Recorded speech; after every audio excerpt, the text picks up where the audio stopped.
Bonjour, bonsoir au microphone, Bruno Guglielminetti, très heureux de vous accueillir pour cette nouvelle édition de Mon Carnet, l'édition du vendredi 28 octobre 2022. Merci pour vos bons mots au sujet de la dernière édition de Mon Carnet en direct de Paris.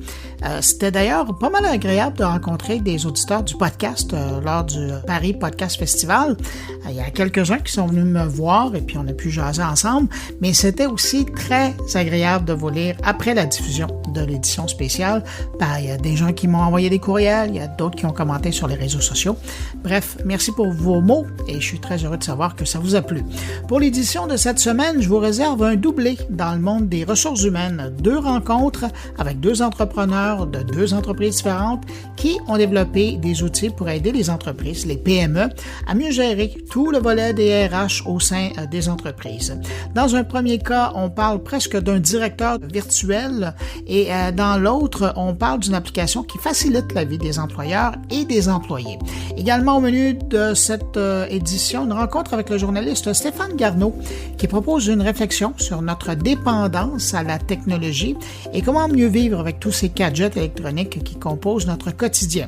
Également au sommaire de cette édition, il y a mes collègues, il y a Stéphane Ricoul qui s'intéresse justement aux gestionnaires qui carburent à l'intelligence artificielle et puis Jean-François Poulain qui de Namur en Belgique nous parle de création et de UX avec un invité.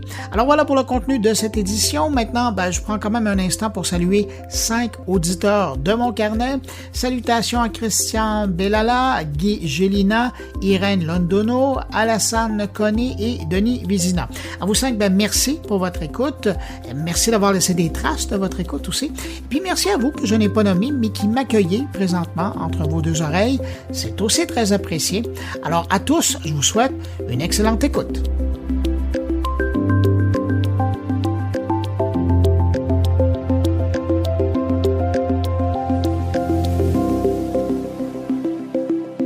Un petit mot sur Meta pour commencer ce retour sur l'actualité numérique de la semaine.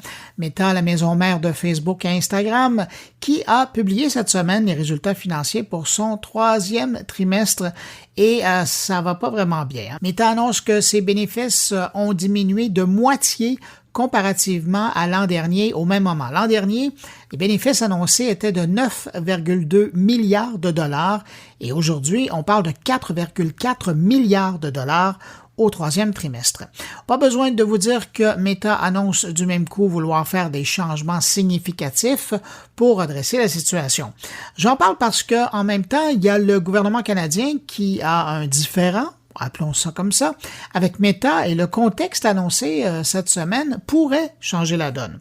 Je vous rappelle que sous la menace du projet de loi C-18 du gouvernement fédéral qui obligerait les Google et Meta à négocier des accords commerciaux avec les médias canadiens, Meta a menacé de retirer le contenu des médias canadiens de sa plateforme Facebook.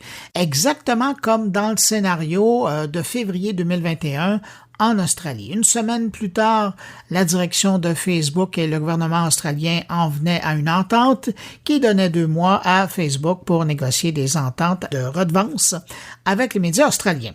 Mais ça, c'était lorsque Meta allait mieux. Maintenant que les bénéfices de l'entreprise ont plus que réduit de moitié, comment va réagir Facebook devant la menace d'Ottawa? Selon le gouvernement fédéral, la loi obligerait Facebook et Google à faire des ententes avec les médias au Canada et des ententes qui pourraient générer plus de 240 millions de dollars par an. Alors, j'ai bien hâte de voir la suite de cette histoire canadienne entre le gouvernement fédéral et Meta. Alors que Google ferme sa plateforme de jeux vidéo Stadia, Microsoft, de son côté, confirme le succès de son approche infonuagique dans le domaine du jeu vidéo. Satya Nadella, le PDG de Microsoft, a confirmé que le service Xbox Cloud Gaming avait conquis 20 millions de joueurs aujourd'hui, un chiffre plutôt impressionnant alors qu'en avril dernier, Microsoft parlait de seulement 10 millions. Pendant que Elon Musk se filme en visitant le siège social de Twitter, qu'il fait pression pour que la transaction se fasse rapidement, on apprend parallèlement, selon une étude interne de Twitter, que les utilisateurs les plus performants, les plus actifs, délaisseraient Twitter. Il semble donc que, selon cette étude obtenue par Reuters, que Twitter a du mal à garder ses utilisateurs les plus actifs, alors que ces derniers sont essentiellement responsables de 90% des publications qui circulent sur la plateforme. Et par la bande, ils sont responsables également de la moitié des revenus mondiaux. Quand Twitter parle de Twitter actif, elle parle d'utilisateurs qui se connectent au réseau 6 ou 7 fois par semaine et tweetent environ 3 à 4 fois par semaine. Et des gens comme ça ne représente que 10% de l'ensemble des utilisateurs du réseau. Et si vous publiez quelques fois par jour sur Twitter, tous les jours, alors vous faites partie, comme moi, du 1% des utilisateurs qu'on qualifie de super utilisateurs du réseau. Et je termine sur cette note concernant Twitter. Il semble que des sujets qui étaient hier populaires, comme l'actualité, le sport, aujourd'hui ne suscitent plus autant d'intérêt chez les utilisateurs, mais que d'autres sujets connaissent une augmentation de popularité, comme les publications qui concernent les crypto-monnaies et les contenus sexuels. Un contenu éditorial qui devrait rendre Twitter moins attrayant pour les annonceurs qui veillent à leur marque. Twitter compterait aujourd'hui 238 millions d'utilisateurs actifs quotidiens. Ce n'est pas une grosse surprise, mais la chose est maintenant confirmée. Apple utilisera le protocole USB-C pour le chargement de ses nouveaux iPhones. Apple répond ainsi aux demandes de la législation européenne qui instaure un port de recharge unique. En fait, pour être plus précis, je devrais dire que Apple n'est pas du tout enchanté de la situation et va se conformer à contre-cœur pour l'automne 2024.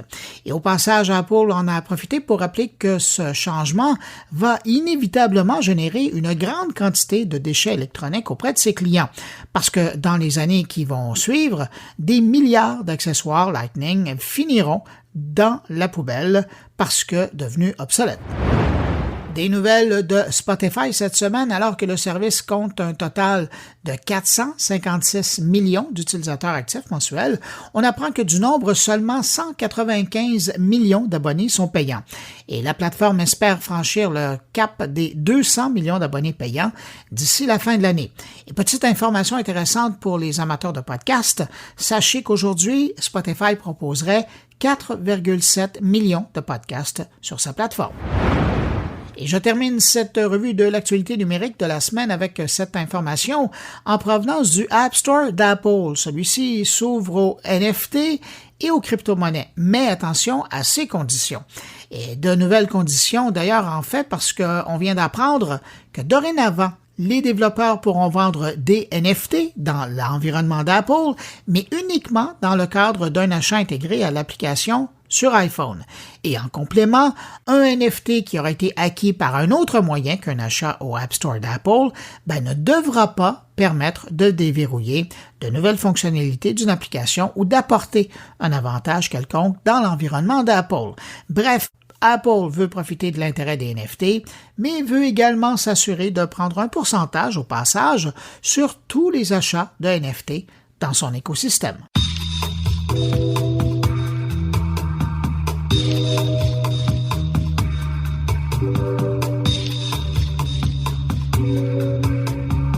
En septembre dernier, vous avez peut-être entendu parler d'une intelligence artificielle sous des traits d'un robot virtuel qui avait été nommé PDG d'une entreprise chinoise. Ça avait fait la manchette un peu partout à travers le monde et ça a fait encore jaser aujourd'hui. Eh bien, chez nous, au Québec, il y a une entreprise de Longueuil qui travaille depuis un moment pour créer un directeur virtuel des ressources humaines et d'ailleurs, ils travaillent là-dessus, ils ont même réussi. Alors, pour en savoir un peu plus sur cette plateforme, sur ce produit, on retrouve à l'instant en France un entrepreneur globe-trotteur et surtout le cofondateur de l'entreprise Érudit, Papa Wad. Bonjour, Papa Wad. Bonjour. Quand on parle de ce que vous avez développé, on parle beaucoup d'un directeur des ressources virtuelles, mais dans le fond, qu'est-ce que c'est comme produit, comme service? C'est une plateforme d'aide à la décision. Donc, l'idée n'est pas de remplacer le ou la conseillère ou le directeur ou la directrice RH. Absolument pas. On est loin de cette idée-là. L'idée, c'est de dire comment on va créer, bâtir une plateforme augmentée qui va permettre non seulement aux gestionnaires, mais également aux ressources humaines d'avoir un outil d'aide à la décision. On le sait, Bruno, aujourd'hui, qu'est-ce qui arrive, c'est que en dehors des finances, je dirais bien, et puis même peut-être même avant les départements des finances, les ressources humaines, c'est le département où on a le plus de données. Et ces données-là sont éparpillées partout. Dans des fichiers Excel, dans des documents Word, sur des plateformes, nommez-les, là, il y a plusieurs plateformes. Et puis, souvent, c'est des données qui sont figées. On n'en fait absolument rien. Alors, moi qui étais un ancien directeur des ressources humaines d'une entreprise de 3000 employés, ça a été tout le temps, ça me trottait tout le temps là. Je me dis, mais pourquoi j'arrive pas à utiliser ces données-là pour en faire quelque chose? Et parce que, ultimement, l'ADN des ressources humaines, là, c'est très simple. OK? C'est l'humain. Donc, parce que dans le mot ressources humaines, il y a le mot humain. Malheureusement, on a tendance à s'éloigner de cet ADN-là. Pourquoi? Parce qu'on est pris dans des processus, des procédures, de la paperasse, ça ne finit pas. Alors moi, à un moment donné, je commençais à perdre cet ADN. Je me suis posé la question, comment je fais pour retrouver mon ADN de RH? C'est-à-dire, la mission des ressources humaines, c'est quoi? C'est comment j'identifie un talent, comment je l'embauche, comment je l'aide à atteindre son plein potentiel, comment je gère ce talent-là et comment je crée de la valeur pour cette personne-là et pour l'entreprise. Parce que, ultimement, là, c'est ça la mission des RH. Il n'y en a pas deux, il n'y en a pas trois, il n'y en a pas quatre. Là. C'est vraiment comment j'aide chaque personne à atteindre son plein potentiel et comment je crée de la valeur humaine et financière dans une entreprise. Donc, globalement, c'est ça. Donc, on en est arrivé à cette réflexion-là, Amanda, qui est mon associé et moi, on s'est posé la question, comment on fait ça? Fait qu'on s'est dit, ben, allons chercher le meilleur de ce qui existe sur le marché présentement. On a cherché partout, mais malheureusement, on n'a pas trouvé une solution, nous, qui nous satisfaisait. Fait qu'on s'est dit, ben, pourquoi nous, on ne créerait pas cette solution-là? Alors, comment? En prenant l'expertise RH et en la combinant avec les différents outils de l'intelligence artificielle. Donc, c'est ça qui a amené à la création de cette plateforme-là. Cette plateforme-là, qu'est-ce qu'elle fait? Dans le fond, c'est plusieurs plateformes qu'on a regroupées pour en faire une, qu'on appelle nous le One-Stop Shop. Donc, c'est un département de ressources humaines virtuelles, en quelque part. Par exemple, là, on est en train de livrer une plateforme de recrutement. Mais cette plateforme-là automatise 80% du processus de recrutement. Alors, elle permet au recruteur de faire quoi? De se concentrer sur son vrai ADN. C'est quoi? C'est comment je passe du temps de qualité avec le ou la candidate pour mieux comprendre cette personne-là, mieux comprendre ses besoins et aspirations et les matcher avec celles de l'organisation pour laquelle je travaille. Donc, au lieu de passer du temps à chercher le CV, à envoyer des messages, ça, c'est l'algorithme qui s'en occupe. Il fait le matching entre le profil de poste et le CV de la personne pour ensuite contacter la personne, ensuite planifier l'entrevue et ensuite, enfin, laisser maintenant, je veux dire, la main à l'humain qui va pouvoir prendre du temps avec le ou la candidate, jaser avec, parler de rémunération, parler de valeur d'entreprise, parler de culture d'entreprise et voir le fit entre le candidat ou la candidate et le poste. Donc ça, c'est un premier morceau de notre DRH virtuel. Le deuxième morceau, c'est une fois que j'ai embauché la personne, mais comment je gère cette personne-là? Par exemple, je donne un exemple avec le port de Montréal. Qu'est-ce qu'on a fait? On a bâti une plateforme d'aide à la décision sur comment je vais allouer, dans le fond, à chaque bateau le nombre de main-d'œuvre qu'elle a besoin et en fonction des qualifications de cette personne-là. Avant, c'était vraiment de façon manuelle que ce travail-là se faisait. Donc, les gestionnaires perdaient beaucoup de temps à dispatcher les gens, à voir si c'est la bonne personne, est-ce que c'est ça qui doit aller, est-ce que c'est tel bateau, etc. Alors, nous, ce temps-là, on vient de supprimer cette perte de temps-là. Donc, cette plateforme-là va prédire l'arrivée et le départ des bateaux et va enfin, tout simplement, pouvoir allouer le nombre de personnes et les qualifications nécessaires pour charger et décharger ce bateau-là. On reste toujours dans l'humain, on reste dans le fait comment je crée de la valeur pour permettre à chaque personne d'atteindre son plein potentiel et comment, dans le fond, je crée la valeur organisationnellement parlant. Donc, l'autre plateforme, c'est une plateforme de santé et sécurité au travail. Comment je gère mes gens? Comment je fais en sorte que les gens vont arriver au travail en forme et en santé? Comment je fais qu'ils vont retourner chez eux en forme et en santé? Et ça, dans le fond, c'est aussi des algorithmes qu'on a développés qui automatisent 80% du processus de prévention et de gestion des accidents du travail. Donc, ultimement, à nouveau, qu'est-ce qu'on vient là créer? C'est une plateforme d'aide à la décision, un département de ressources humaines virtuelles qui va non seulement accumuler énormément de données pour pouvoir prédire la performance des gens, pour pouvoir recommander des formations, pour pouvoir générer de la valeur pour l'employé et pour le gestionnaire. Et pour donc, ultimement, c'est quand on parle d'un DRH virtuel, c'est ça. Donc, l'idée n'est pas de remplacer la fonction RH. L'idée, c'est de créer un allié pour lui permettre de retrouver sa vraie ADN, qui est l'humain, l'employé. Et puis, je dis souvent que la COVID nous a appris quelque chose. Moi, je suis un féru d'histoire, Bruno. Je suis un grand féru d'histoire. Mon père, il est professeur d'histoire. Et puis, ce que je lui dis régulièrement, je lui dis, papa, la COVID, je veux dire, a amené quelque chose. C'est-à-dire que dans le fond, jamais dans l'histoire de l'humanité, on a décidé de focuser sur l'humain. Avant, c'était l'économie, comment je vais mener la guerre, comment j'arrive, je veux dire tout simplement, à avoir plus de richesse, comment j'arrive à augmenter mon territoire, comment j'arrive, on parle de la colonisation, on parle de l'esclavage, on parle de la mondialisation, mais tout ça, c'est quoi? C'est orienté économie. Pendant la COVID, on a décidé d'une chose, on arrête tout et on focus sur l'humain. Ça, on ralentit l'économie, on va tout faire pour que l'humain puisse s'en sortir. Donc aujourd'hui, l'humain n'a jamais été aussi, je veux dire, en aussi grande position au sein de la société. Et les entreprises, c'est des micro-sociétés, là, qu'on le veuille ou pas. Donc aujourd'hui, on le voit, on le vit en Occident, cette pénurie de main-d'œuvre-là, c'est comment je prends soin de mes gens, comment je fais plus avec moins. Donc nous, c'est cette question-là, en tout cas dans le domaine des ressources humaines, qu'on vient régler en permettant aux gestionnaires de pouvoir avoir les outils nécessaires pour prendre les meilleures décisions possibles de façon structurée, de façon, dans le fond, en utilisant les bonnes pratiques et surtout en accumulant le plus de données possibles qui vont l'aider aujourd'hui, demain et puis plus tard au niveau de l'organisation, en mettant l'humain au cœur à nouveau de ce processus-là. Donc, c'est ça, dans le fond, l'idée qui a amené à créer cette plateforme-là, nous qu'on appelle PAM, donc Pape et Amanda. On est les deux cofondateurs. Donc, c'est ça essentiellement l'idée de la création de ce département-là de ressources humaines virtuelles que nos clients aiment beaucoup parce que ça crée énormément de valeur pour eux. Parlons des clients potentiels. Bon, là, vous avez mentionné le port de Montréal.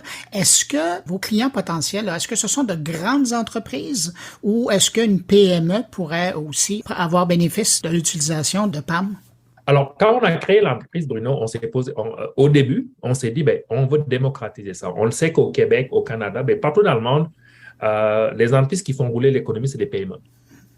Et puis, les PME, malheureusement, pour la majorité, n'ont pas de département ressources humaines. Souvent, c'est la personne qui s'occupe de la paye ou de la comptabilité qui gère tout ça. Ou bien le CEO lui-même ou elle-même qui s'occupe de gérer tout ce volet ressources humaines-là. Fait qu'on s'est dit, créons un outil qui va leur permettre d'avoir un département de ressources humaines virtuelles. Ils vont regrouper toutes leurs données et qui vont les aider à prendre les meilleures décisions possibles. Donc, au début, c'était comment on fait pour démocratiser l'accès à la décision au niveau RH.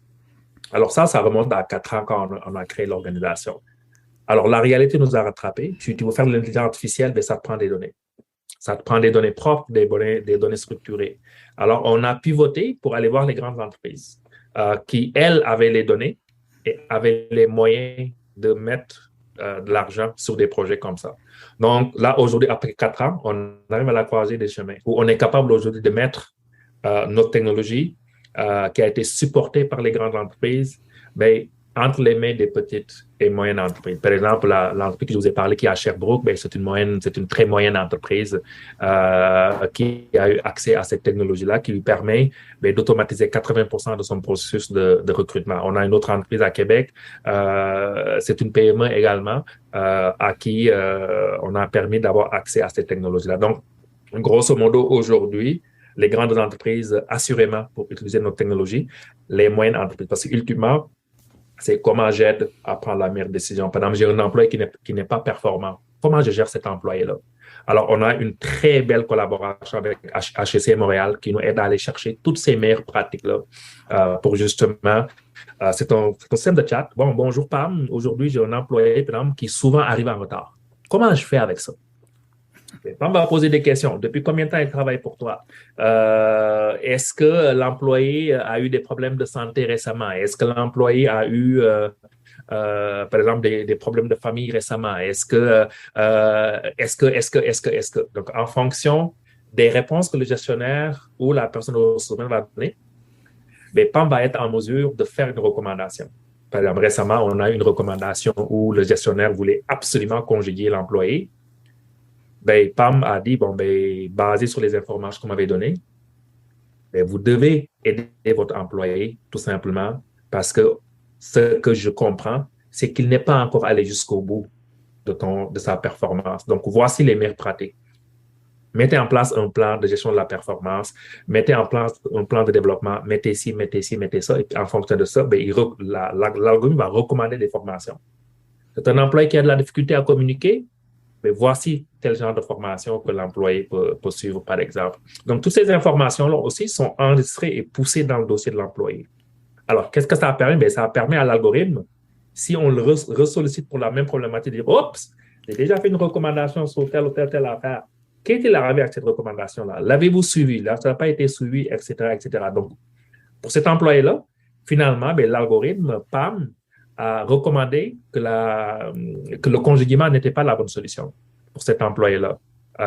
Donc l'idée ici, c'est vraiment, à travers des bonnes pratiques, d'aider les gestionnaires à prendre les meilleures décisions possibles. Et puis, à un moment donné, si PAM n'est pas en mesure de donner une bonne recommandation, de dire, là, j'atteins mes limites, je ne suis pas en mesure, par exemple, si c'est un problème, par exemple, d'harcèlement, PAM va recommander, par exemple, de se tourner vers un consultant si l'entreprise n'a pas de département de ressources humaines, ou bien dans le fond, de se tourner vers la personne spécialiste sur ces points-là. Donc, on est bien conscient des limites de l'outil, évidemment, comme tout outil. Donc, il y a des choses sur lesquelles on ne veut pas aller pour des raisons d'éthique également, parce que pour nous, c'est très important. Mais par exemple, un employé qui est souvent en retard, on est capable d'émettre des recommandations. Également, si c'est une grande entreprise, PAM va apprendre par cœur tous les processus internes de l'entreprise. Par exemple, il va apprendre par cœur la convention collective, par exemple, dans cette entreprise-là. Donc, le gestionnaire, par exemple, qui est à Toronto, il n'arrive pas, par exemple, à joindre l'équipe de ressources humaines à Montréal, va juste interroger PAM, j'ai besoin de telle affaire dans le processus interne de l'entreprise. Je peux la trouver où? Mais telle partie du processus traite de ta question. Voici qu'est-ce que ça dit. Donc, en moins de quelques secondes, le gestionnaire a la réponse à sa question en temps réel et les départements des ressources humaines vont recevoir en temps réel aussi cette demande-là. Ils vont être en mesure de on intervient tout de suite ou bien PAM a déjà donné la bonne information pour pouvoir agir. Donc, c'est vraiment, à nouveau, c'était vraiment un département de RH virtuel. Les entreprises, les grandes entreprises peuvent l'utiliser, les PME également peuvent l'utiliser. Donc, on a vraiment une clientèle assez variée et puis les PME, de plus en plus, on en a. C'est intéressant parce que dans la première réponse, ce qui ressortait, c'est véritablement l'importance que PAM avait pour rendre la tâche du gestionnaire plus intéressante pour lui, se concentrer sur probablement ce qui l'avait amené à aller dans les ressources humaines. Puis dans votre deuxième réponse, ce que je me rends compte, c'est que PAM essaie de ramener l'humanité dans la relation de travail. C'est ça qui est intéressant là, de ce que vous me répondez. Absolument. Et puis, moi, j'ai toujours pensé que la technologie utilisée à bon escient, et j'insiste vraiment sur le mot à bon escient, permet vraiment, je veux dire, de remettre l'humain au cœur des choses, surtout dans les entreprises. Aujourd'hui, on a plus besoin d'humanité. Aujourd'hui, on a besoin de mettre plus de bienveillance dans la gestion de nos gens dans ces entreprises-là. C'est pas parce qu'on a des mauvais gestionnaires, parce que les gestionnaires sont pris dans un tourbillon qui fait qu'à un moment donné, ils n'ont plus le temps de s'asseoir et puis de retrouver le vrai ADN de gestionnaire parce qu'on est pris dans ce tourbillon-là, les processus, les procédures, les objectifs, etc., etc. Donc, en ayant une technologie utilisée à bon escient, non seulement ça permet tout simplement aux gestionnaires moi, c'est ce que je dis souvent, de faire des choses moins abrutissantes, moins répétitives, tout simplement, et de retrouver parce que ce que je dis souvent, c'est que dans nos petites têtes, on a la chance d'avoir un petit muscle qui s'appelle cerveau. Et puis, ce cerveau-là, si on l'utilise, ben, nous aide à avoir parce que l'histoire de l'humanité, c'est ça, hein, c'est-à-dire nos cerveaux nous ont permis d'avoir des choses extraordinaires, d'aller sur la Lune, d'aller sur Mars, de créer la télévision, de créer des outils d'intelligence artificielle, mais c'est parce que ces gens-là, leur focus a été ça, d'identifier des problèmes et de trouver les façons de les gérer. Le gestionnaire, pour nous, c'est la même chose. C'est comment on peut l'aider à focuser sur, c'est ce qui l'aide, à atteindre ses objectifs, c'est l'humain. Parce qu'on a beau avoir les meilleures machines, la belle technologie, c'est les humains qui font rouler ça, Donc, donnons-nous la chance, de donner plus de place aux humains dans les organisations. Donnons-nous la chance, de nous asseoir avec eux. Et puis c'est ça, qu'est-ce qui nous permet de faire ça? C'est de nous enlever les choses les plus répétitives et de focuser sur les tâches qui créent de la valeur. Et puis aujourd'hui, comme je l'ai dit, la COVID nous a démontré quelque chose, c'est que l'humain aujourd'hui n'a jamais été aussi important dans l'histoire de l'humanité. On n'a jamais autant placé l'humain au cœur de nos sociétés, mais aussi au cœur de nos entreprises. Donc cet outil-là, assurément, permet tout simplement aux employés de se concentrer sur des tâches à valeur ajoutée, mais permet aussi aux gestionnaires non seulement d'avoir des données sur lesquelles il va être en mesure de prendre les meilleures décisions possibles. Je donne un exemple, on a un outil d'évaluation de la performance. Donc, ce qu'on dit aux gestionnaires, cet outil-là permet d'évaluer les gens tous les mois ou tous les 3 mois. On le sait que la majorité des entreprises, on évalue 2 fois dans l'année. Mais si moi, Bruno, j'ai fait des bons coups le mois dernier, les chances que mon évaluation se passe bien sont très, très, très, très bonnes. Si j'ai fait des moins bons coups le mois dernier et que j'en ai fait des très bons les 2 derniers mois, les chances que mes évaluations se passent bien sont très faibles. Parce que l'humain est comme ça. On a tendance des fois à oublier qu'est-ce qui s'est passé il y a 2 mois, 3 mois. Avec un outil d'intelligence artificielle, si on fait une évaluation de façon récurrente, on ne se trompe pas. À la fin de l'année, l'idée, ce n'est pas de dire les bons coups et les moins bons coups que l'employé a fait, c'est de dire, voici ta performance globale dans l'année. Il n'y a pas de surprise parce que chaque mois, on s'est assis et puis on a fait cette évaluation-là. Et grâce aux outils de l'intelligence artificielle, voici les points sur lesquels tu t'es amélioré. Par exemple, si PAP, il travaille au niveau des ventes et que ce mois-ci, la communication n'a pas bien été, qu'est-ce qui va arriver? Après cette évaluation-là, l'algorithme va dire au gestionnaire, as-tu pensé à telle formation pour cet employé-là? As-tu pensé à tel coach interne dans l'organisation, externe dans l'organisation pour l'aider à améliorer ce mois-ci ou le mois prochain sa capacité de communication? Si la réponse est non, l'algorithme va tout de suite ouvrir l'agenda du coach pour lui dire, voici l'agenda du coach, boucle la rencontre tout de suite. Et le coach va tout de suite recevoir l'information et c'est que tel jour, telle date, il rencontre PAP pour tel point donné. C'est-à-dire au niveau de son évaluation. Qu'est-ce que ça permet? Ça me permet, moi, le mois prochain, non seulement de m'améliorer, donc on parle encore de remettre l'humain au cœur du processus, ça me permet de m'améliorer, mais ça fait en sorte qu'à la fin de l'année, là, on ne parle pas de ce problème-là parce que je l'ai réglé. Je l'ai réglé là, 1 mois après, grâce à un coach, grâce à une formation, grâce à un accompagnement. Donc, l'outil, il est là pour ça. C'est comment j'aide chaque personne à atteindre son plein potentiel, comment je crée la valeur au niveau de l'organisation. Donc, oui, on remet l'humain au cœur du dispositif organisationnel pour l'aider à atteindre son plein potentiel, mais aussi pour créer de la valeur. Depuis le début, on parle évidemment du point de vue de l'entreprise, du directeur, de la directrice ou du responsable des ressources humaines, mais si on tourne la caméra de l'autre côté, pour l'employé, est-ce que la plateforme est aussi un outil? La personne qui arrive, est-ce que c'est aussi un outil qu'il peut utiliser pour progresser, pour poser des questions à l'entreprise? Là, présentement, qu'est-ce qu'on a développé? C'est un outil où l'employé reçoit du feedback. L'employé reçoit du feedback, l'employé va l'utiliser, mais sous l'angle de la formation, sous l'angle du coaching et sous l'angle aussi de donner du feedback à l'organisation. Par exemple, notre plateforme d'évaluation de la performance, les entreprises qui l'utilisent tous les mois, l'employé va dire, voici comment je me sens, voici les problématiques organisationnelles auxquelles j'ai été exposé. J'aimerais savoir tel point, tel point, tel point, tel point. Sous cet angle-là, oui, assurément, l'employé l'utilise. On a, par exemple, des formations en réalité virtuelle, par exemple. Donc, l'employé, par exemple, en santé et sécurité, je donne l'exemple d'un camionneur qui se blesse en montant dans son camion ou en descendant de son camion. On a un jeu vidéo, par exemple, qui va l'aider non seulement à jouer en jeu vidéo, mais également, pendant qu'il est en train de jouer à ce jeu-là, ben, l'algorithme est en train de noter la personne. C'est comme si je jouais en jeu vidéo. Je lui dis, bon, tel point, c'est bien fait, tel point, il y a de l'amélioration, etc. Et les RH vont recevoir toutes ces informations-là. Qu'est-ce que ça veut dire? Ça veut dire que chaque employé va avoir une formation personnalisée en fonction de ses points forts et de ses points faibles que l'algorithme aura détectés. Dans ce sens-là, oui, l'employé utilise l'outil à travers son téléphone sur lequel il va pouvoir interagir non seulement. Et puis, un des enjeux au niveau des organisations, c'est la communication. Par exemple, si c'est une grande entreprise, comment je fais pour rejoindre l'ensemble de mes employés? Comment je fais pour leur parler à tous les jours? Comment je fais pour garder la relation avec eux? Donc, cet outil-là, assurément, permet justement à l'employé, à l'entreprise d'être en contact permanent et de pouvoir donner du feedback et d'en recevoir. Je vous soumets une histoire vraie qui s'est passée il y a quelques mois. Facebook a fait des mises à pied au sein de son entreprise et le dossier a été confié à une intelligence artificielle. C'est donc l'intelligence artificielle qui a choisi les candidats et c'est l'intelligence artificielle qui les a contactés pour leur apprendre la nouvelle. Est-ce que PAM, votre plateforme, ça fait partie des choses qu'elle pourrait faire dans un plan de contingence où il devait y avoir des mises à pied, ou c'est un domaine où vous ne tenez pas nécessairement à aller et laisser tout ça à l'être humain?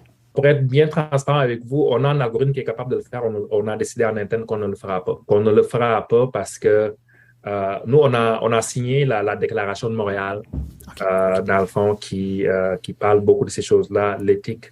Là, présentement, je suis de très près un projet très promoteur sur, dans le fond, sur une IA responsable. OK? Donc, nous, c'est important pour nous. Là, on est capable, on a cette technologie-là, mais on ne prévoit ni demain ni après-demain commercialiser ça. On aurait pu commercialiser ça pendant la COVID, où les employeurs mettaient à pied des employés. Certains nous ont même contactés pour nous dire, ben, j'aimerais ça avoir cet outil-là pour me sauver des frais d'avocat, etc., parce qu'ils ne savent pas quoi faire. C'est simple, l'algorithme va prendre par cœur les textes de loi et va te dire, bon, mais s'il est là depuis tant de temps, voici combien tu dois payer, voici qu'est-ce que la loi dit, voici la référence au niveau de la loi. On a dit qu'on ne ferait pas ça. On ne ferait pas ça parce que si on se donne comme mission de recentrer l'humain au cœur des organisations, on ne peut pas aller là-dessus. Oui, techniquement, c'est possible. On est capable de le faire. On a même la technologie pour le faire, mais on ne le fera pas. On ne le fera pas pour des raisons, justement, de valeurs personnelles pour Amanda et moi. Et puis, on le dit souvent, les valeurs des fondateurs doivent refléter aussi les valeurs de l'entreprise, en tout cas pour ce côté-là. C'est pas quelque chose qui est dans nos planches à dessin. Comme je dis, on a des algorithmes qui sont très capables de faire ça. Mais on ne prévoit pas le faire ni aujourd'hui ni demain. À nouveau, ce qui fait notre force, c'est comment ces deux choses, comment on recentre l'humain au cœur des organisations et puis comment on va être capable de créer de la valeur financière pour toutes les entreprises avec qui on travaille vont vous dire humainement, voici qu'est-ce qu'a érudit la plateforme amène chez nous. Financièrement, voici, par exemple, j'ai en tête un client que je ne pourrais pas donner le nom, on lui sauve $600 000 par année avec notre plateforme. Voyez-vous, on permet à ses employés de concilier travail, vie de famille grâce à cette plateforme-là. Donc, nous, c'est ça qu'on aime faire. Et puis, je pense que le travail a changé. Comme je dis souvent, le travail est mort. Il n'y a plus de travail. Moi, par exemple, je n'aime pas travailler. J'aime avoir cette expérience-là. Je veux dire, aujourd'hui, quand j'entends des employeurs parler de rétention et mettre beaucoup d'argent sur les questions de rétention, je dis arrêtez le massacre, ça ne marche plus. Vous ne pouvez pas demander à quelqu'un de mettre la même paire de jeans tous les jours. OK? Ça ne marche pas. Les jeunes d'aujourd'hui, ils veulent changer, ils veulent vivre une expérience. Ils ne veulent plus travailler, ils veulent vivre une expérience. Et à chaque expérience, ils veulent créer de la valeur. Ils veulent voir qu'est-ce qu'ils créent comme valeur. Donc, le travail est mort, c'est maintenant l'expérience de qu'est-ce qu'on apporte, de quelle différence j'amène dans l'organisation pour laquelle j'œuvre tous les matins, pourquoi je me réveille. Donc, c'est avec ce mindset-là qu'on bâtit nos plateformes. Donc, on ne peut pas avoir ce mindset-là, cette façon de penser-là, et, mettre à la disposition entre les mains de nos clients des algorithmes qui vont, dans le fond, prendre tout le volet, dans le fond, de la sensibilité humaine. On ne pense pas que c'est la chose à faire. Ça va être sur ces mots-là qu'on va se quitter, Papa Wade. C'était fascinant de vous entendre parler de votre solution du directeur virtuel des ressources humaines, qu'on comprend bien, qui est vraiment une plateforme d'aide à la décision pour permettre à l'humain de transcender à travers tout ça. Papa Wade, que je retrouvais en France dans une tournée internationale, merci d'avoir pris du temps pour répondre à mes questions. Et puis, évidemment, sinon, j'invite les gens qui seraient intéressés d'avoir plus d'informations d'aller sur le site de l'entreprise Airudi, AIRUDI. Et sur le site, ils trouveront plus d'informations. Merci beaucoup, puis bonne tournée pour passer la bonne nouvelle. Merci Bruno, et puis continuez surtout le travail de vulgarisation que vous faites pour démystifier tout ça. On a besoin de gens comme vous. Merci beaucoup. Merci. Au revoir. Au revoir.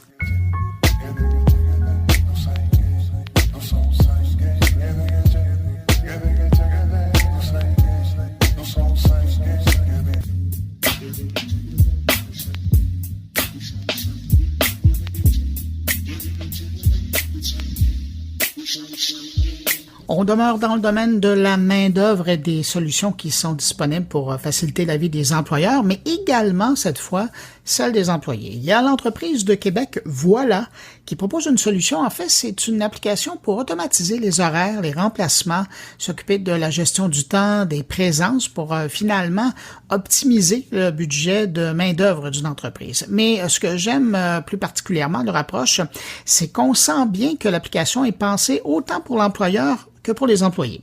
Pour parler de l'approche de Voilà, on rejoint Martin Ouellette. Il est fondateur et chef de la direction de Voilà à Québec. Bonjour Martin Ouellette. Bonjour. Martin Ouellette, vous, le domaine des ressources humaines, l'automatisation, les différentes tâches qui ont à voir avec la main-d'œuvre, c'est un sujet qui vous intéresse depuis longtemps. Oui, absolument. En fait, ça remonte à Taléo, là, dans les années, je dirais, fin des années 90. Là. Moi, j'ai étudié en génie informatique. Et puis, je travaillais dans une entreprise chez Expo à Québec en test et mesure. Puis, je devais recruter pour mes équipes.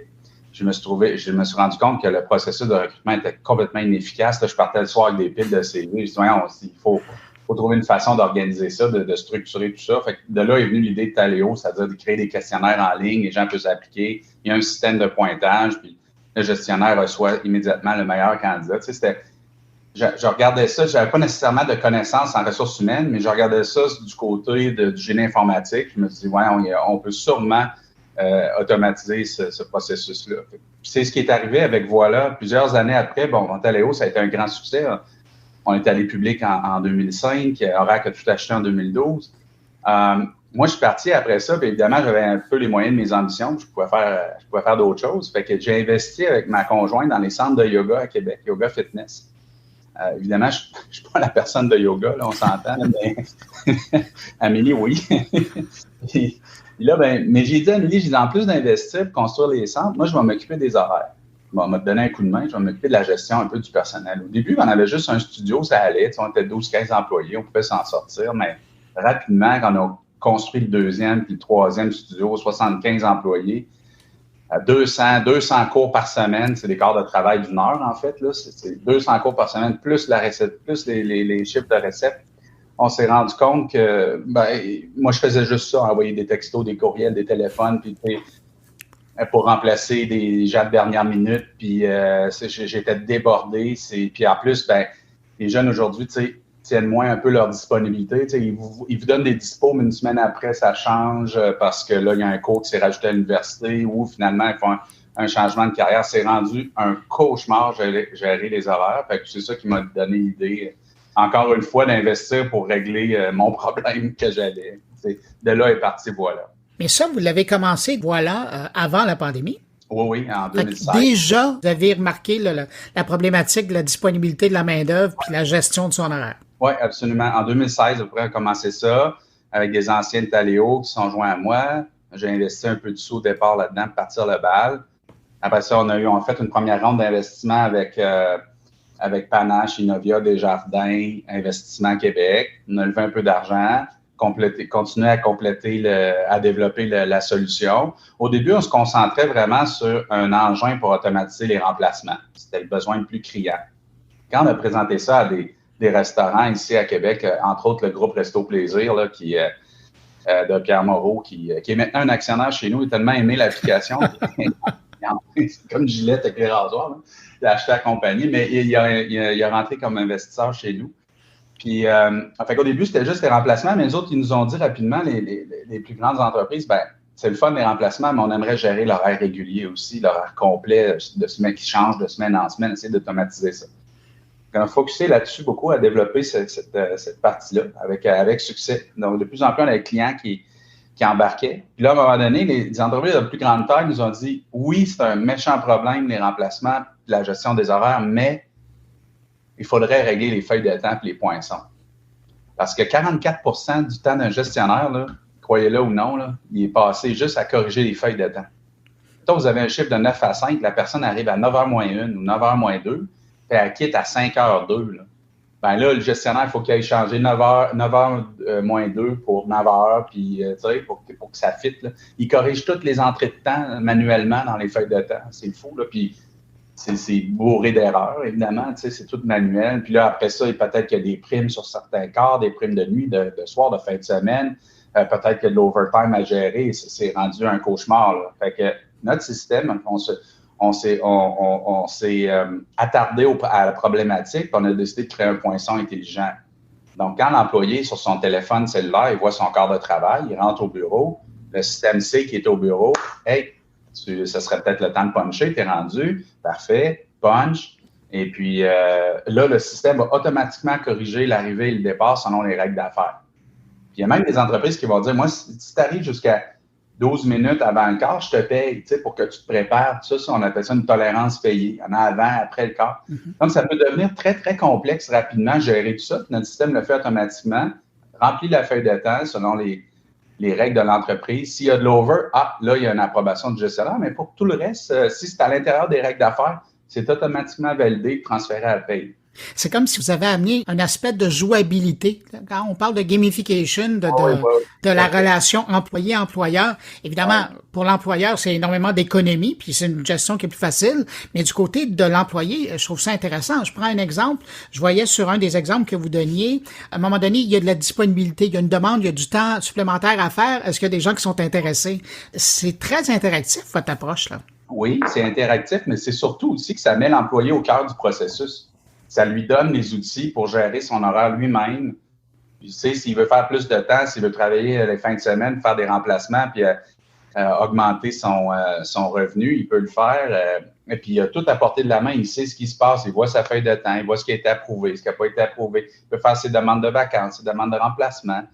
En fait, on dit toujours que les employés aujourd'hui ont le gros bout du bâton. Là. Ben, on leur donne le bâton. Là, en fin de compte, ça fait qu'ils sont plus heureux, l'entreprise est plus transparente avec eux, puis moi, je suis convaincu que ça augmente la rétention et l'engagement de l'employé envers l'entreprise. Et j'ai l'impression, quand je regarde votre approche, que vous amenez aussi un vent de transparence par rapport à l'expérience de l'employé, par rapport à son employeur.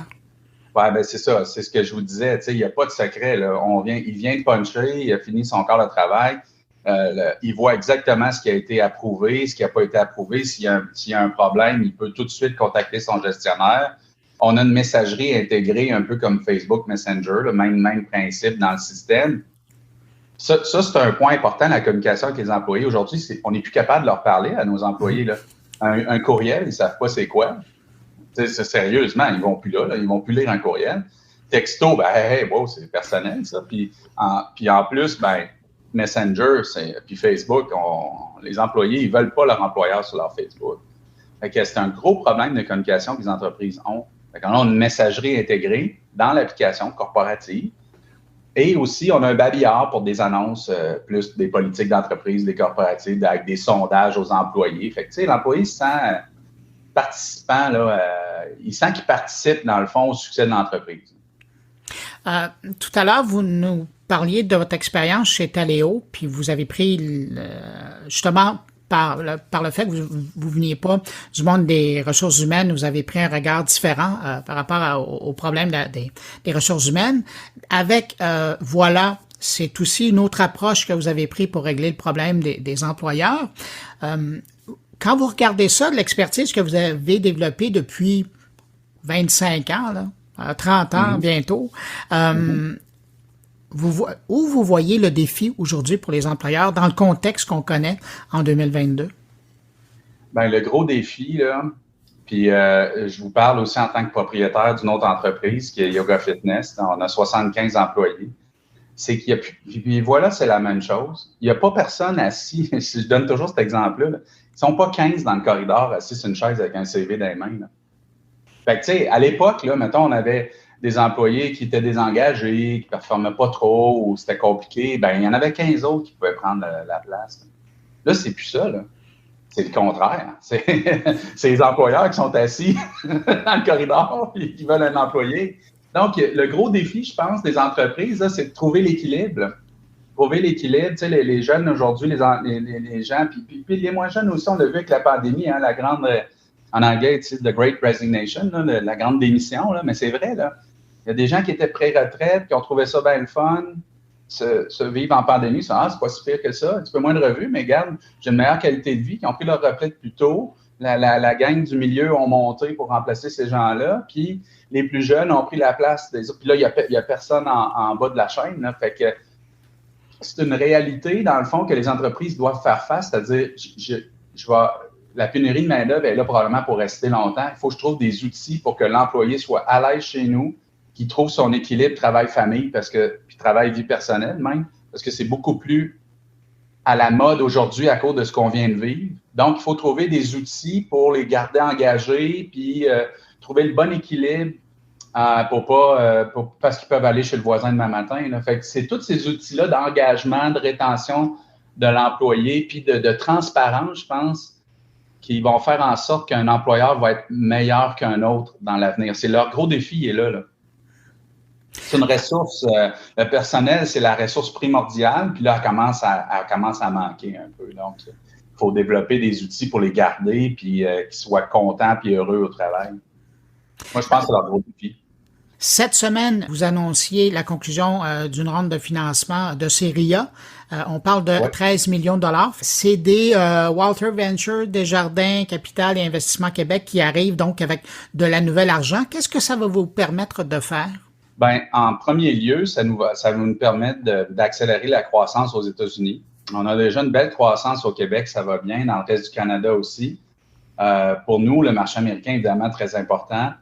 On veut se positionner pour faire d'autres rondes de financement puis devenir un leader de l'industrie. Tu ne peux pas être un leader de l'industrie si tu n'es pas présent dans le marché américain. Donc, c'est surtout ça qui est important. Puis, deuxièmement, développer des outils encore. On a des idées pour combattre la pénurie de main-d'œuvre. C'est les deux grands axes là, qu'on choisit. Tu sais, là, on a l'impression qu'on automatise bien le processus du besoin de main-d'œuvre jusqu'à la paye, hein, gestion des horaires, les feuilles de temps, les poinçons.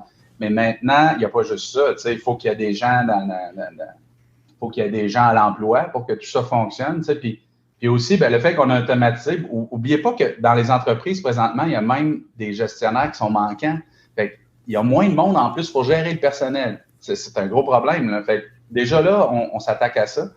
On permet la mobilité inter-entreprise. Je parlais après Amora avec ses 12 restaurants. Là, souvent, là, ils n'étaient même pas au courant, les employés du restaurant A, qu'il manque du monde dans le B. Là. Ça ne se parle pas. Là.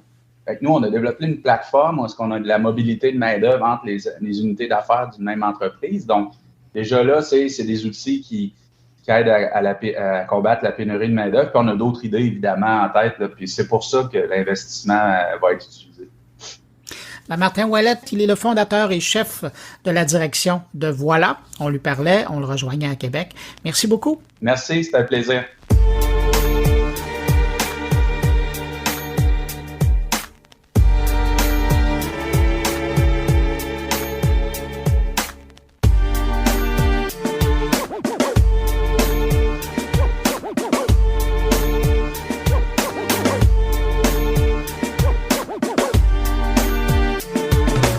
Cette semaine est venu à ma connaissance qu'un certain Stéphane Garneau allait prononcer une conférence intitulée « Rester humain à l'ère du numérique ». Et ça, je me suis dit, ça me dit quelque chose, ce thème-là, parce que je me souviens que Stéphane avait publié, avant la pandémie, un livre que j'avais beaucoup aimé. Malheureusement, avec la pandémie, disons que l'actualité avait beaucoup bougé.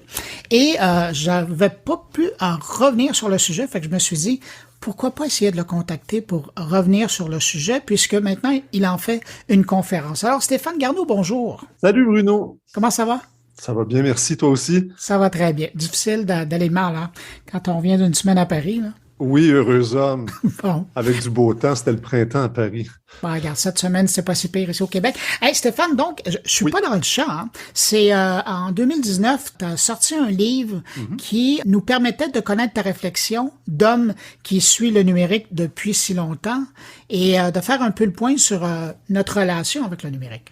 Oui, puis j'ai toujours mis l'humain au centre de mes préoccupations. On se connaît depuis suffisamment longtemps, toi et moi, pour savoir que je suis pas capable de démonter le grille-pain puis de le remonter après. L'aspect technique, l'aspect m'intéresse un peu quand même parce qu'il faut que je comprenne un peu de ce quoi je parle. Puis dans ce domaine-là, c'est important de comprendre un peu comment les tuyaux fonctionnent. Mais ça a jamais été ma passion. Moi, ma passion dans ce domaine-là, c'est le développement de la culture numérique. Et ça nous rajeunit pas, là, ça commence à faire un bail qu'on observe le secteur. Moi, j'ai commencé quelque part en 93-94. D'ailleurs, c'est ça. Et tu me permets de rappeler aux gens que, et j'aime bien le rappeler à l'occasion, c'est pas pour dire que tu es plus vieux que moi, mais Stéphane, tu as commencé à parler de l'Internet. À peine. Mais tu as commencé à parler d'Internet avant moi à la Radio de Canada, parce que je me souviens d'une émission que tu animais qui s'appelait Demain la veille, réalisée par Gérard Lambert, qu'on salue s'il nous écoute. On salue Gérard, qui a peut-être pas encore appris à faire fonctionner son ordinateur. Mais c'est pas grave, il entend encore. Oui, et donc, à l'époque, moi, je me souviens de t'avoir entendu parler, puis ça, c'est ça, autour de 93 environ, d'avoir parlé de l'Internet. Oui, mais si j'en ai parlé avant toi, là, ça doit être une question de semaine, parce que si je me souviens bien, à l'époque, tu étais dans l'Ouest et puis il y avait Radionet qui était des capsules techno. Donc, on est arrivé au fil de départ à peu près en même temps. C'est drôle parce que je me souviens que la première fois que je me suis fait expliquer Internet, là, j'oublie le nom du monsieur, mais il était responsable du secteur informatique à l'Université du Québec à Montréal et on lui avait demandé de nous faire de l'Internet 101 en 93, à l'automne 93. Gérard Lambert, le réalisateur, avait eu l'intuition de faire ce qu'on appelait à l'époque l'heure informatique. Donc, la troisième heure de Demain la veille, c'était l'heure informatique. Et là, on apprenait en fait en même temps que les auditeurs. Et ce type-là, Régent quelque chose, j'aimerais ça me rappeler de son nom complet, nous avait expliqué les babillards électroniques, comment ça fonctionnait. Il nous expliquait, puis à l'époque, il se passait beaucoup de choses en Russie, si je me trompe pas, l'Union soviétique avait implosé quelques années plus tôt, mais l'actualité russe était très, très en avant. Et puis lui apprenait, il nous avait dit que, par exemple, l'effondrement du mur de Berlin, c'est les universitaires qui l'avaient appris en premier, parce qu'avant que les médias traditionnels apprennent la nouvelle, ben, elle circulait déjà sur les babillards électroniques de différentes universités. Alors, c'était très cool. Puis évidemment, on comprenait pas à l'époque tout ce que ça voulait dire. Et puis, écoute, avec le passage du temps, on s'y était intéressé beaucoup. Ben justement, et tu m'amènes aujourd'hui, c'est pour ça que je voulais faire un rappel pour les gens qui, malheureusement, ne t'ont pas connu à cette époque-là. Tu as vraiment passé à travers tout ce temps-là. Et comme tu le disais, toi, ce qui t'intéresse, c'est l'humain à travers ça. Et ce qui est fascinant, et quand on t'écoutait pendant toutes ces années-là, c'est de voir comment tu as essayé d'aider l'humain, l'auditeur ou le téléspectateur à certains moments à essayer de naviguer avec ça et de jamais perdre la boussole. Et c'est ça que je trouve fascinant avec ton travail. J'avais les mêmes difficultés que les auditeurs à comprendre ce qui se passait. Il fallait effectivement l'expliquer un petit peu sur le plan technique parce que, je veux dire, c'est une révolution sociale, là, Internet, et puis tous les changements que ça a occasionné au cours des 30 dernières années, mais c'est beaucoup une révolution technologique, là, tu sais, le protocole IP, là, le protocole Internet qui permet de centraliser la communication des données, d'avoir un standard qui permet de faire le tour du monde, c'est pas rien, là. Pour le reste, ce sont des évolutions de la communication, mais le protocole IP, l'Internet, les standards techniques, ça, c'est une véritable révolution. Évidemment, c'est un peu rébarbatif. On peut pas en parler tous les semaines à la radio. On va perdre du monde. Et puis, au bout du fil, c'est l'utilisateur qui comptait en ce qui me concerne. Puis, parce que derrière toutes ces technologies-là, il y a des humains qui les ont conçus pour d'autres humains qui se sont appropriés les technologies. Puis, ça a transformé notre façon de communiquer. le meilleur est beaucoup pour le pire. Quand on voit les feux de brousse qui prennent sur les réseaux sociaux pour les moindres niaiseries, comprends-tu? Les foires d'empoigne, les gens se lancent de la boue. Puis si on va plus loin encore aujourd'hui, les manipulations par les institutions, les gouvernements malveillants, etc. Alors bref, faut s'y retrouver. Fait que quand j'ai écrit ce livre-là, Survivre au 21e siècle, rester humain à l'ère du numérique, d'une part, honnêtement, c'était pour me prouver à moi-même que j'avais retenu 2-3 choses depuis que j'observais le secteur, j'observais le développement de la culture numérique. Et puis aussi, pour aider, c'est ma petite contribution à moi, pour aider à la compréhension, pour faire circuler l'information sur qu'est-ce que c'est un média social, qu'est-ce que ça signifie dans nos vies, en quoi est-ce que les évolutions technologiques ont accéléré des transformations sociales, écoute, dans tous les domaines d'activité, là. Alors, et j'en suis encore un peu à ça aujourd'hui, quand je donne une conférence sur le sujet, c'est pour dire aux gens un peu, ben écoutez, soyez prudents. C'est nouveau tout ça, là, tu sais, 20-30 ans dans l'histoire des techniques, c'est absolument rien. On a en main et en poche dans nos téléphones intelligents des ordinateurs hyper puissant. Un téléphone intelligent, c'est un ordinateur hyper puissant et qui a provoqué toutes sortes de changements. J'ai ajusté les chiffres pour ma conférence récemment parce que je l'avais pas fait depuis 4 mois, puis évidemment, ça évolue très vite. Et je veux dire, on accède aujourd'hui à Internet à 90% par nos téléphones. Donc, l'Internet nous suit partout. On est partout et on a toujours l'Internet au bout des doigts. À l'épicerie, on sort le téléphone pour vérifier, peu importe, on se pose une question sur quelque chose. Maintenant, l'exactitude des faits aujourd'hui, quand tu t'obstines assis au bar avec un ami, puis non, c'était en telle année, puis tout ça, ben, tu vérifies sur ton téléphone. Ça dure jamais longtemps, ces discussions-là. Ça dure jamais très longtemps, ces discussions-là. Et puis, ben voilà, puis je regarde... Je relisais aussi, je suis assez préoccupé par l'impact des écrans sur les jeunes. Et quand on regarde les chiffres de l'Institut de la statistique, de l'assurance maladie du Québec sur l'augmentation des cas de dépression légère, d'anxiété chez les jeunes aujourd'hui, l'augmentation du nombre de prescriptions d'antidépresseurs depuis 15 ans, c'est assez hallucinant. On peut faire une corrélation. Il n'y a pas de lien à cause à effet bien strict à faire, mais une corrélation certainement entre l'appropriation, je vais dire des téléphones intelligents là, pour parler des appareils connectés qu'on promène avec nous, qu'on traîne avec nous partout. Ben écoute, le iPhone est arrivé sur le marché en 2007. On s'en est emparé vraiment, on va dire 2 ans plus tard, là, à très grande échelle. Puis le téléphone intelligent aujourd'hui, il est partout. Il est entre les mains des ados. Et on suit un peu c'est ça une corrélation dans le fond, c'est une variable qui suit à peu près la même courbe qu'un autre phénomène.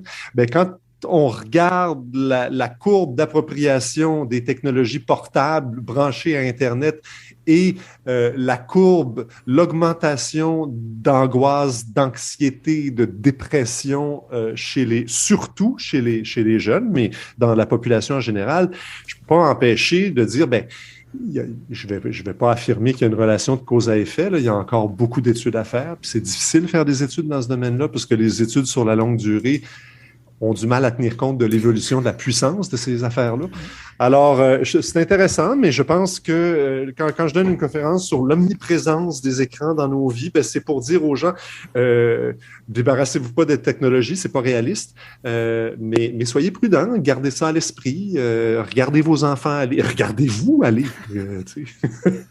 Alors, voilà, c'est de garder l'humain au centre de tout ça. Stéphane, tu nous donnes le goût d'aller voir une de tes conférences. Il y en a une, d'ailleurs, je tiens à le mentionner, vendredi le 18 novembre à la bibliothèque Aline Piché, c'est à Trois-Rivières, et je présume qu'il y en aura d'autres aussi à venir. Donc, si on te suit sur les réseaux sociaux, on pourra voir les prochaines dates. Stéphane Garneau, animateur, journaliste, chroniqueur technologique, auteur et conférencier, merci de nous avoir donné presque un avant-goût de ta prochaine conférence. Absolument, Bruno. Merci à toi. Salut Stéphane.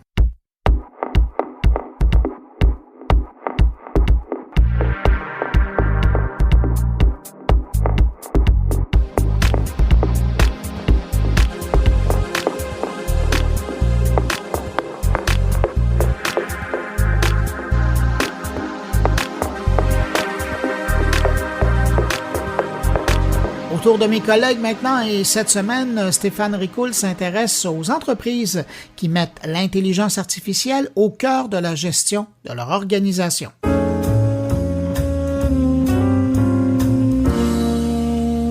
Vous connaissez certainement cette expression « pas de bras, pas de chocolat » qui, grâce à son traitement du totalement absurde d'une situation, fait désormais partie du langage populaire. J'avais le goût de l'appliquer aux intelligences artificielles à qui l'on prête parfois des fonctions de gestion à des niveaux hiérarchiques somme toute élevés et qui font le bonheur des médias.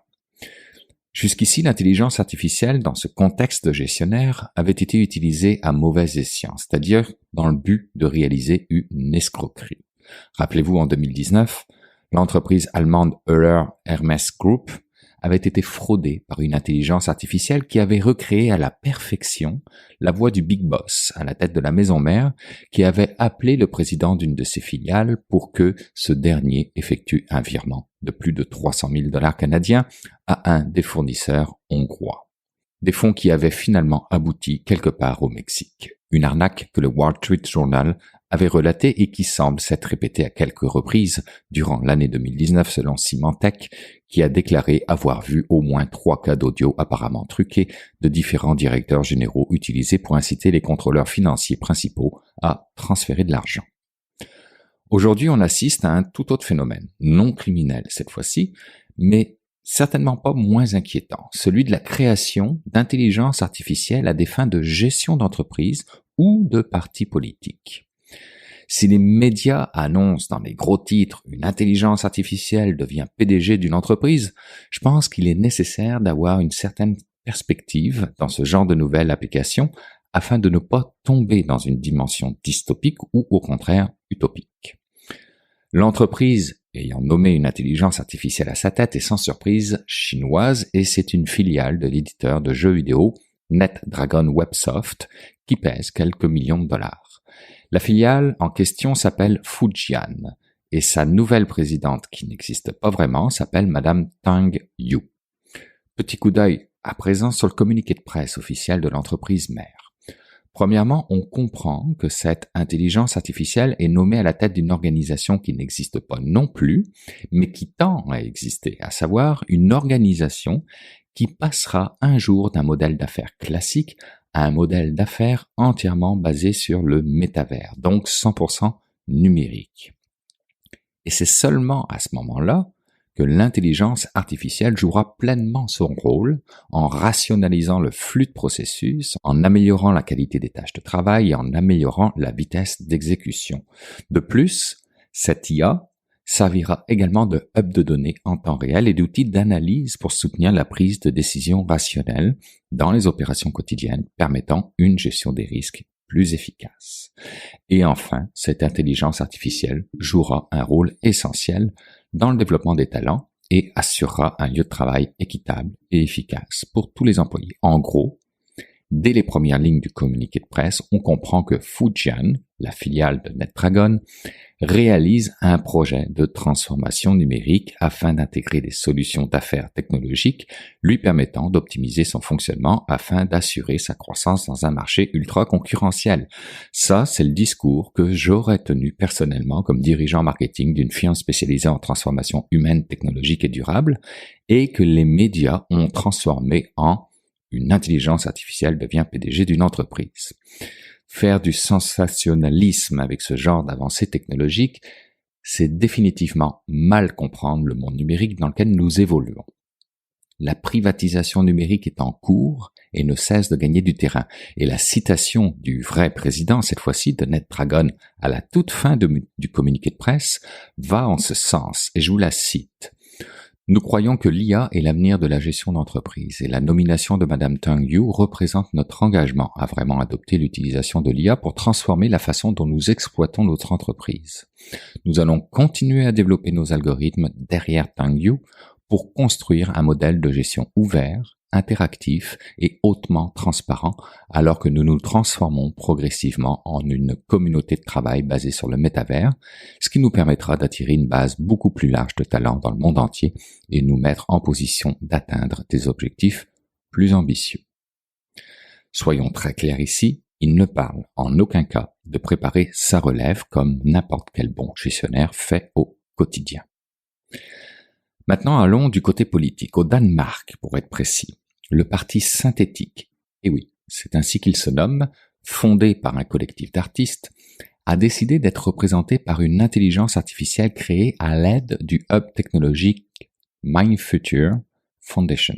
Je suis allé faire un tour sur leur site web pour apprendre que leur objectif est de provoquer une prise de conscience des dilemmes et des risques posés par la technologie humanisée de nouvelles générations et stimuler les débats sur l'utilisation et le potentiel de l'intelligence artificielle. Ils visent à examiner comment l'utilisation d'algorithmes de nouvelles générations affecte existentiellement et éthiquement nos vies humaines. Pour ce faire, ils ont créé un 18e objectif aux 17 objectifs de développement durable des Nations Unies, celui de la vie avec des objets artificiels. Je trouve ça très original et intéressant. Pour en revenir au parti politique, là aussi, une certaine originalité. L'alimenter en idée de partis danois trop petits pour participer aux élections, avec des mesures et engagements électoraux qui s'étalent depuis les années 70 à aujourd'hui. On s'entend pour dire que ça fera sûrement un programme old school, légèrement déconnecté de la réalité actuelle, mais pour le principe, l'idée est peut-être à suivre. Et cette idée est de tout simplement aller chercher une base de la population danoise qui ne se retrouve pas dans les idées des partis politiques actuels. Là encore, quand on lit bien leur communiqué de presse, au lieu du titre racoleur des médias du style « Une intelligence artificielle à la tête d'un parti politique », on peut lire « Nous espérons que le parti synthétique pourra faire évoluer le système politique établi vers quelque chose qui soit capable de représenter des citoyens très différents et leur vision politique. » Car au final, cette intelligence artificielle n'est qu'un chatbot, capable de tenir une conversation avec une personne sans intervention humaine, nommé Leader Lars, présent sur Discord, et qui répond à toutes les questions politiques qu'on lui adresse. Maintenant, remettons le tout en perspective. Si cette intelligence artificielle se présentait pour briguer un siège au Parlement danois, cela ne pourrait se faire que par l'entremise d'un candidat réel qui s'engagerait à suivre à la lettre les décisions de l'IA et pour ce faire devrait au préalable récolter 20 182 signatures. Et il y a 2 semaines, le parti synthétique en était rendu à 11.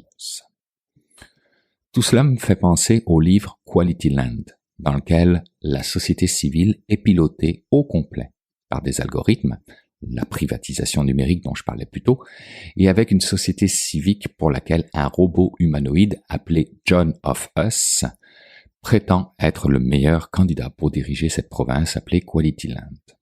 Un livre, somme toute léger, très bien comme lecture pour les vacances de Noël, mais apportant tout de même une perspective intéressante sur une évolution possible de nos sociétés. Dans un autre registre, ou presque, j'avais demandé à Élections Québec en 2018 de pouvoir créer moi aussi un parti politique. Je l'avais appelé le Parti numérique, tout simplement. L'idée en arrière n'était pas d'être élu, mais plutôt de bâtir une feuille de route pour un Québec en phase avec l'économie numérique du 21e siècle et mettre cette approche en libre service pour l'ensemble des partis politiques qui, eux, voulaient être élus, une sorte de programme politique exclusif au numérique en open source, tout en proposant comme ministre open source du numérique. Et j'ai reçu de Élections Québec une tonne de papier à remplir. Une contradiction pour un parti numérique. Et j'ai tout simplement baissé les bras.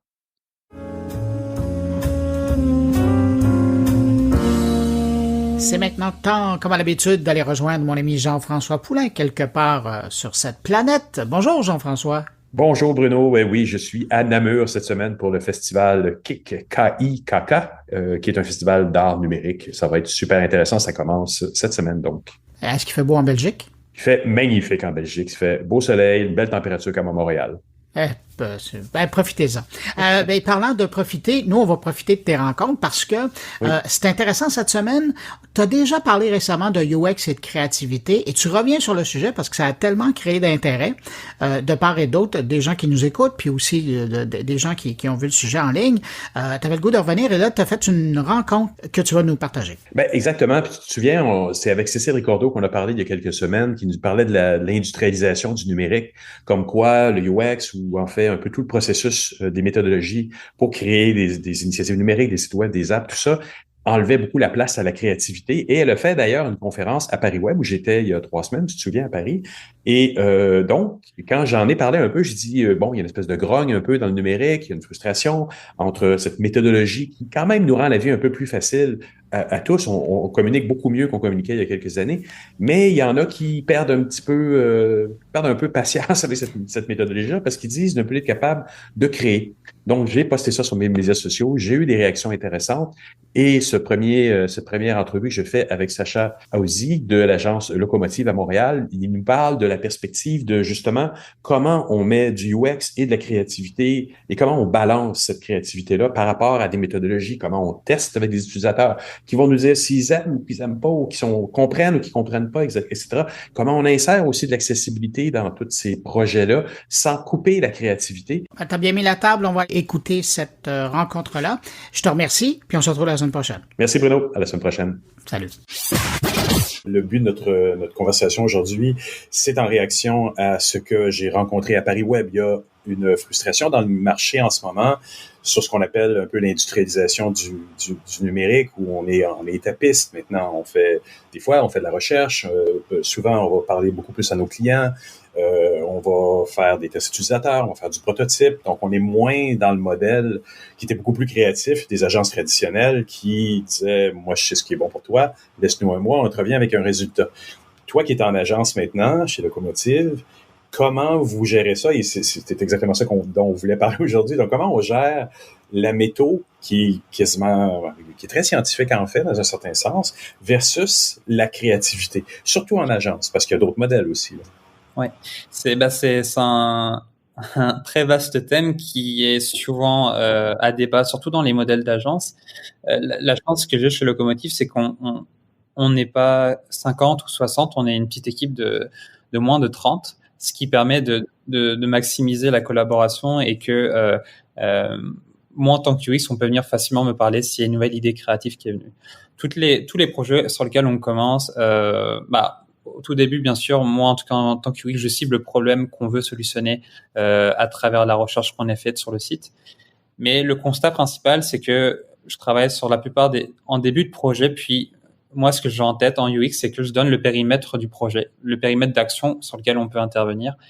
La chose que j'ai appris et que j'apprends encore aujourd'hui, c'est qu'il faut pas rester fermé, il faut toujours rester ouvert sur les idées, puis on a fait beaucoup, par exemple, de projets sur la violence conjugale, sur des sites de violence conjugale.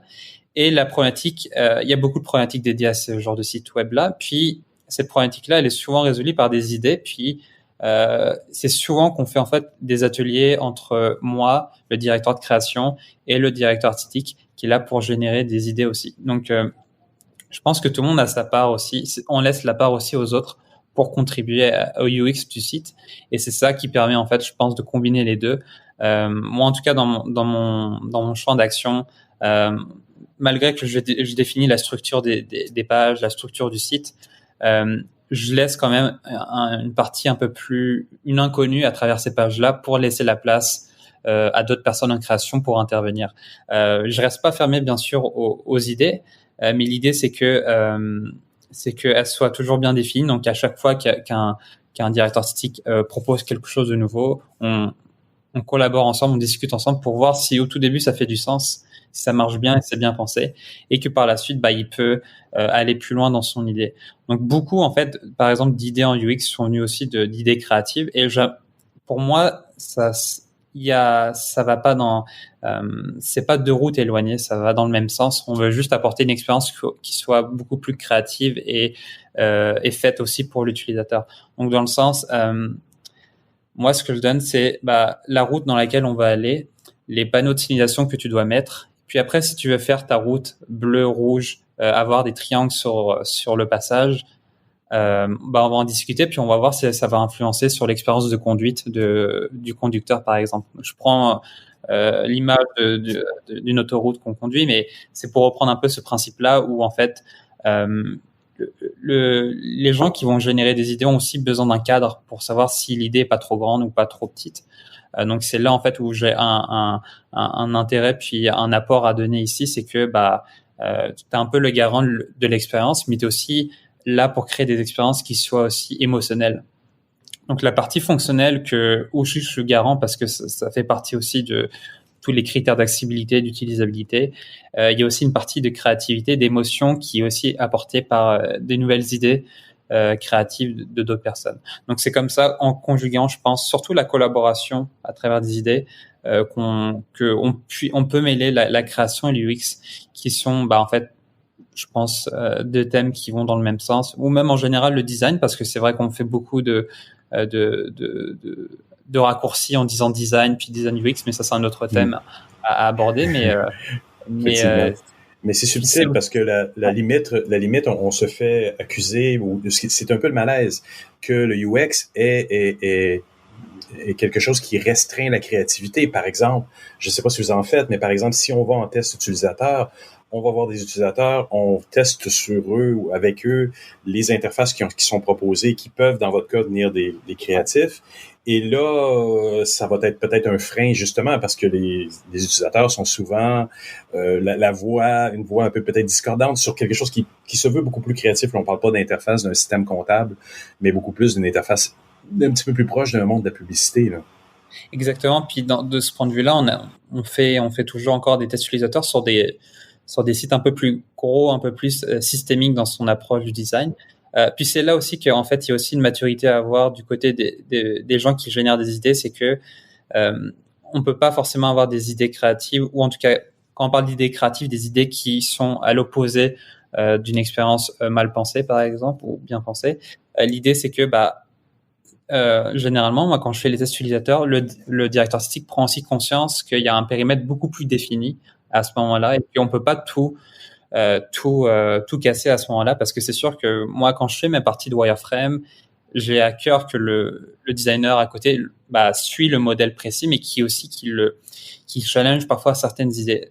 On a fini il y a quelques temps un test utilisateur pour un gros site web qui va sortir, et au lieu de forcément faire tous les changements qui sont liés au feedback des utilisateurs, j'ai aussi rapporté tous les insights qui étaient liés au test. Donc là, telle personne n'a pas su trouver telle ressource sur cette page-là parce qu'il n'a pas trouvé la navigation, ou le fil derrière n'a pas été bien placé. Et là, c'est à ce moment-là qu'on peut discuter avec le directeur artistique et dire, toi, tu l'aurais fait comment d'un point de vue plus UI, tu l'aurais poussé comment? Et c'est là, en fait, qu'on a pu générer un autre modèle de navigation, une autre façon de penser, et qui, moi, en fait, je suis un peu l'arbitre, donc je décide de dire, là, ça commence à être une bonne idée. Donc, en fait, c'est servir aussi des autres personnes, des autres idées créatives pour aussi te détacher d'un projet où parfois tu es trop focusé dessus. Donc, la période des tests utilisateurs, elle est bien aussi, moi, je pense, dépendamment du type de projet, parce qu'on peut aller très loin dans des tests aussi. Mais si c'est juste vérifier, faire un A/B testing ou faire un trip cart ou des choses comme ça, c'est sûr que là, l'apport créatif est différent. Mais ce que j'ai fait la plupart dans nos tests, c'est que je rapporte la plupart du temps les insights qui sont présents. Et là, on peut discuter justement comment on peut solutionner le problème avec le directeur artistique ou le designer. Donc, c'est aussi des enjeux d'interface qui sont mis en place lors des tests. Et c'est aussi là où on peut parler un peu plus de créativité. Après, quand on parle de créativité, c'est sûr que faut pas le voir comme quelque chose où on veut tout changer. Créativité veut pas dire bousculer les habitudes des utilisateurs ou trouver quelque chose de différent. Ça peut l'être. Ouais. Parfois, oui. Mais parfois, c'est juste trouver une autre façon de penser à quelque chose qui répond aussi tout à fait aux besoins, mais qui est fait d'une façon un peu plus différente, mais qui reste assez fonctionnelle pour que ça puisse être utilisable dans son entièreté. Mais j'imagine que ça prend aussi des créatifs qui sont prêts à travailler dans la contrainte.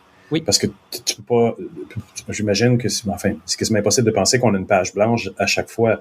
Quand on amène des données comme tu les amènes au niveau des tests utilisateurs, des trip cartes ou autres, ça met des contraintes.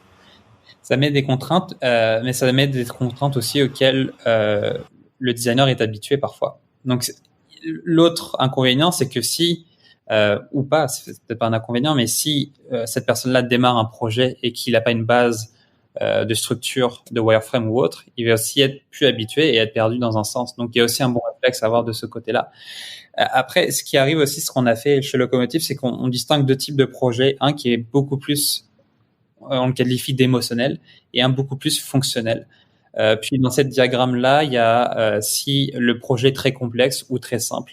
Dépendamment de ces valeurs-là, on met en avant beaucoup plus de UX ou beaucoup plus de UI ou de DA à côté. Donc c'est là aussi qu'on peut avoir, où j'ai un mot un peu plus fort, un impact un peu plus fort sur mes décisions lorsque le projet est beaucoup plus fonctionnel ou autre. Donc par exemple, un site d'agence où on va être un peu plus créatif dans son approche, la structure est plus ou moins respectée, on connaît le modèle commun d'un sitemap, d'un site d'agence. Là, je peux laisser beaucoup plus de liberté aux idées créatives parce que potentiellement, on va être un peu plus différent dans l'approche des listings de produits ou de projets. Puis les utilisateurs sont assez friendly avec les sites d'agence ou ce type de site d'agence-là. Donc, il y a vraiment des typologies de projets où l'apport du UX et son mélange avec la création est pertinent à ce moment-là. Par exemple, on a fait on a développé un site, je parlais tout tantôt, de violence conjugale qui s'appelle un dernier qui s'appelle la maison SMC, qui est une maison d'hébergement pour les victimes de violences conjugales. Dans ce genre de cause-là, ce que j'aime en fait, c'est que l'implication UI et UX est à 100%. Et en fait, toutes les idées créatives vont combiner à améliorer l'expérience fonctionnelle pour la victime.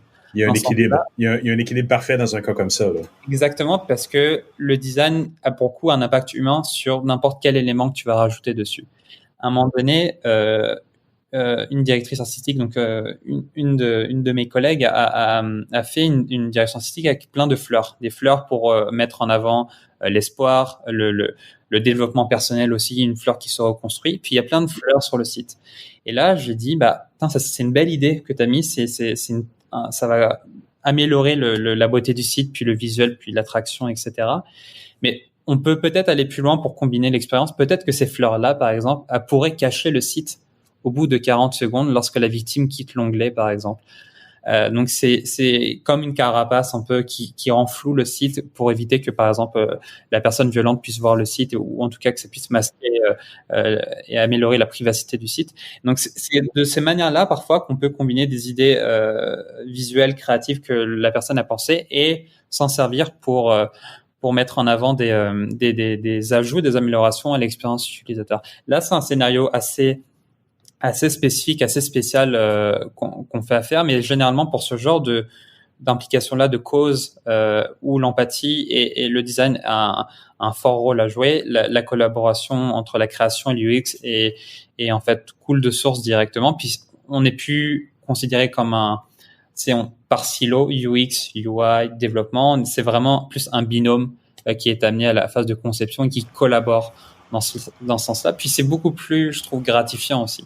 De dire que tu fais partie des idées créatives et que t'es pas la personne plate qui va juste te dire non, fais pas cette couleur-là parce que bon, tu sais, le taux d'accès, c'est juste apporter des idées qui sont, brimer les idées aussi, donc c'est un peu plus contraignant dans ce cas-là. Donc c'est ça qui est fun aussi.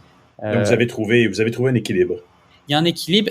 C'est sûr que parfois il est moins respecté parce que il y a des contraintes de temps, il y a une volonté d'aller beaucoup plus loin dans les habitudes, dans les interactions. Mais la plupart du temps, on est à cœur de respecter ça et que bien sûr, en fait, chaque personne aussi soit présente dans ces idées créatives. On parlait de l'implication entre la création et le UX, mais tout aussi bien le développeur voudrait aussi participer aux idées créatives parce que c'est lui au final qui est faiseur un peu de cette idée-là à la toute fin.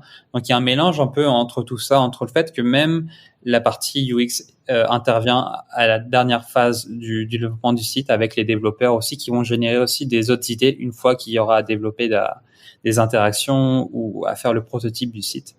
Donc c'est un savant mélange surtout de collaboration. Puis rien n'empêche les deux aussi, que le directeur artistique propose des idées en UX aussi. Donc c'est donnant un peu. Si moi je m'ouvre à lui, il va s'ouvrir à moi aussi pour générer de nouvelles idées. Donc c'est ça, c'est un peu un vrai travail d'équipe où vous n'êtes pas cloisonné dans vos rôles, mais vous êtes capable d'aller réciproquement dans le travail de l'un et dans le travail de l'autre. C'était super intéressant. Merci beaucoup pour ta perspective, Sacha. Merci à toi.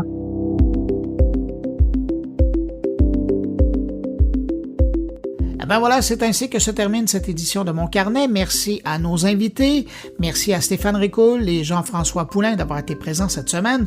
Quant à vous qui m'écoutez encore entre vos deux oreilles, merci d'avoir été là jusqu'à la fin. On se retrouve la semaine prochaine pour une nouvelle édition de Mon Carnet. Je vous dis au revoir et surtout, portez-vous bien.